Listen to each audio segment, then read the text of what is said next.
Assalamualaikum warahmatullahi wabarakatuh. Waalaikumsalam warahmatullahi wabarakatuh. How are you doing? I'm fine, thank you. Okay, let's start our study very setting as our Bismillahirrahmanirrahim. Oke, sebelum kita mulai, saya ingin tanya. Kalian pernah nggak sih kamu pernah nggak sih kayak dengar you can speak, so ada juga you should study, ada lagi you must use helmet. Jadi tiga kata itu kan ada yang namanya model. Apa aja modelnya yang tadi? Ada can, Terus ada shoe, ya sama mas. sama. Yes.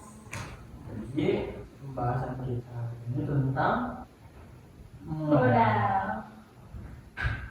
Untuk hari ini kita cukup tiga aja. Modal yang kita pelajari itu cukup tiga aja, yaitu can, must, dan might. Can, must, dan might.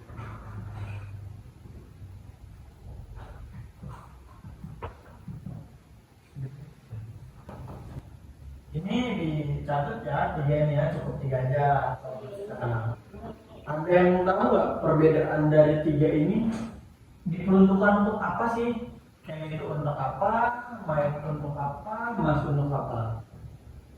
Ya, silakan. Kalau menurut saya, kalau can itu digunakannya untuk kemampuan. Menunjukkan Kemampuan. kemampuan. Terus kalau mas itu menunjukkan keharusan. Menunjukkan keharusan. Terus Terus yang kalau itu, yang terakhir itu might. kalau might itu menunjukkan kemungkinan. Betul.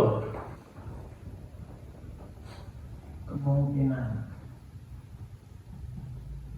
Oh iya, sebelum kita bikin contoh dari tiga modal ini, yang pasti ada formula dong, ya enggak? Formula dari modal ini yaitu subjek plus apa? Modal, terus Perempuan. Dari tiga ini bisa nggak sih kamu bikin contohnya? Bisa. Boleh, silakan.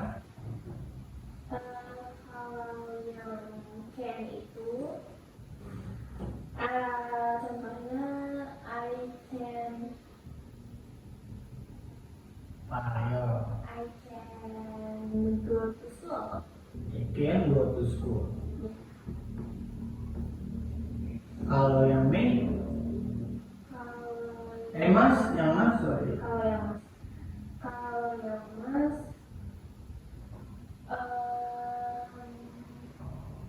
you must tidy up. Iya Mas. You must tidy up.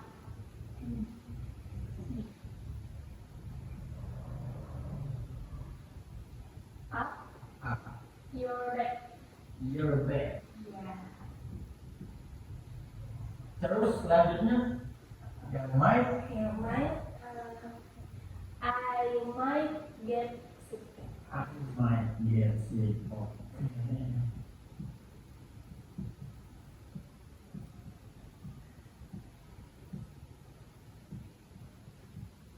Nah, dari contoh-contoh di atas ini kan udah sesuai sama formula kan ya? Yeah. Ada subjek, terus ada Modal. modal, ada verb satu, sama yang kedua dan terakhir. Ada pertanyaan nggak dari gabungannya? Ada. Saya mau nanya, kan kalau misalkan di formula itu kan formulanya subjek, modal, sama perempuan. Ya. Bisa nggak sih kalau misalkan verbnya itu jadi verb to atau verb si? Itu kalau dari formula ini nggak bisa. Tapi yang bisa itu bukan diganti verbnya, bukan verb yang di akhirnya ini, tapi modalnya. Jadi modal yang di sininya verb 1 itu diganti ke verb 2. Saya yang can itu bisa berubah jadi could. May bisa berubah jadi might gitu.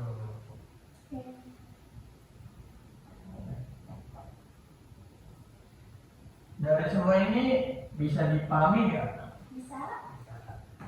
Sekarang saya kasih pertanyaan dan jawab beserta apa namanya, bukan beserta, tapi yang jawabannya itu mengandung ada modalnya. Pertanyaannya itu what might happen if you don't sleep enough? I might feel tired. You might feel tired. Benar nggak ya? Benar dong. Oke, selanjutnya itu apa ya? Karena di sini kamu sendirian, jadi tolong buatkan saya percakapan yang mengandung modal. Cukup bukan ada cukup 3 apa namanya, tanya jawab. Oke? Saya kasih 5 menit. Oke, udah ketemu? Dah. Ya. Ini saya hapus ya. Ya. Oke, buat yang pertama contohnya apa? Contohnya, ini percakapan kan? Ya, percakapan. Hai Arya, Terus? can you help me with our English project? Ya. Jawabannya sure. When should we start working on it? Terus selanjutnya, I think we must finish it before Friday. We could work on it this afternoon. Terus, that sounds good, but I might have a family event later. Could we do it tomorrow instead? Yes, we can. Will you bring your laptop? Of course. I will also bring the reference book. Should we meet in the library? Yes, that would be perfect. Perfect. That would be perfect. See you tomorrow. Oke. Now I ask you, saya minta kamu buat carikan dari 3, carikan apa namanya? Ini untuk PR ya. Carikan 3 lagi modal auxiliary selain can, must, dan might. Oke? Bisa dipahami? Oke, cukup sekian pelajaran hari ini. Kurang lebihnya saya minta maaf. Terima kasih untuk perhatiannya. Oke, good luck Quran. Amin. And last, wassalamualaikum warahmatullahi wabarakatuh. Waalaikumsalam warahmatullahi wabarakatuh.